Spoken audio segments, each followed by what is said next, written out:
Hello, my name is Kara Wenzel, and I'm a program attorney here at Quimbee. Today, I'm going to be interviewing Caitlin O'Connor. Welcome, Caitlin.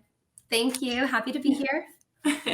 So, Caitlin is senior counsel at Nixon Gwilt Law. Her specialty is digital health, and that's what we're going to be talking about today, of course.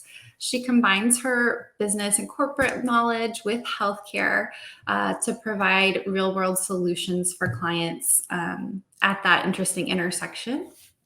Her practice also focuses on global privacy and security, teledentistry, fraud and abuse, and HIPAA privacy and security.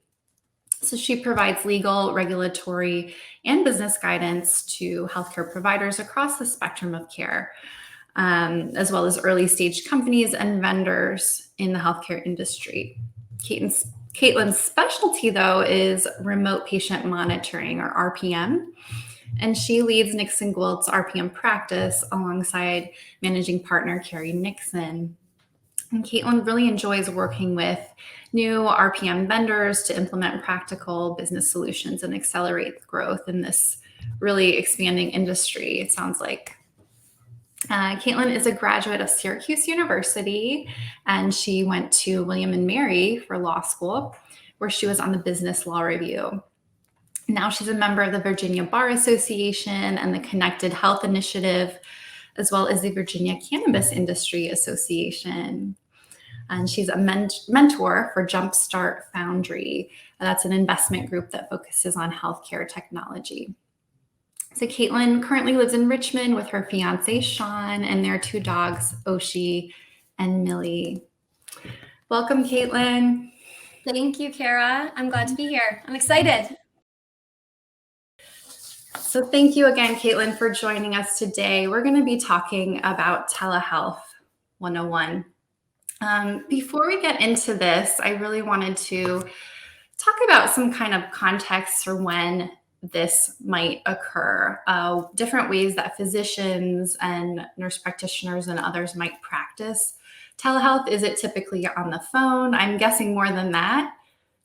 Yes. Yeah. So, I mean, it very much depends on the particular visit and the context for it, but a lot of times it will be on the phone or actually more commonly via video chat, just like we're talking today. Great, great.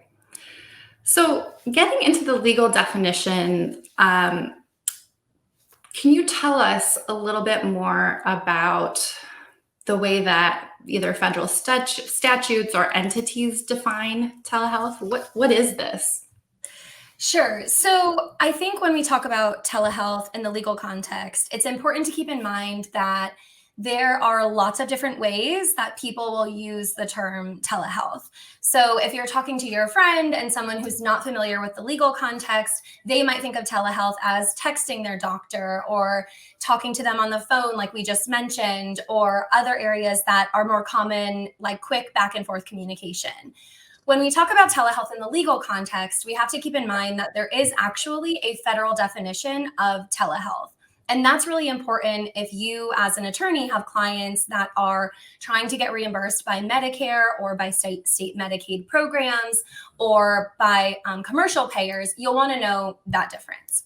So at the federal level, when we are talking about what Medicare actually pays for, telehealth is defined as electronic information and communications technology that is used to support and promote long-distance clinical healthcare, patient and professional health-related education, and public health and health administration.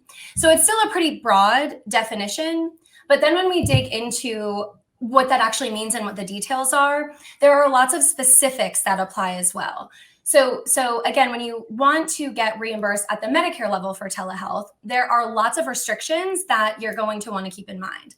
The first is Medicare only pays for telehealth when the service is delivered via live, interactive, synchronous audio and video communication. So FaceTime, Skype, something like that, Google Meet, a technology where you can actually see the person you're talking to and hear and talk to them all in a live synchronous context.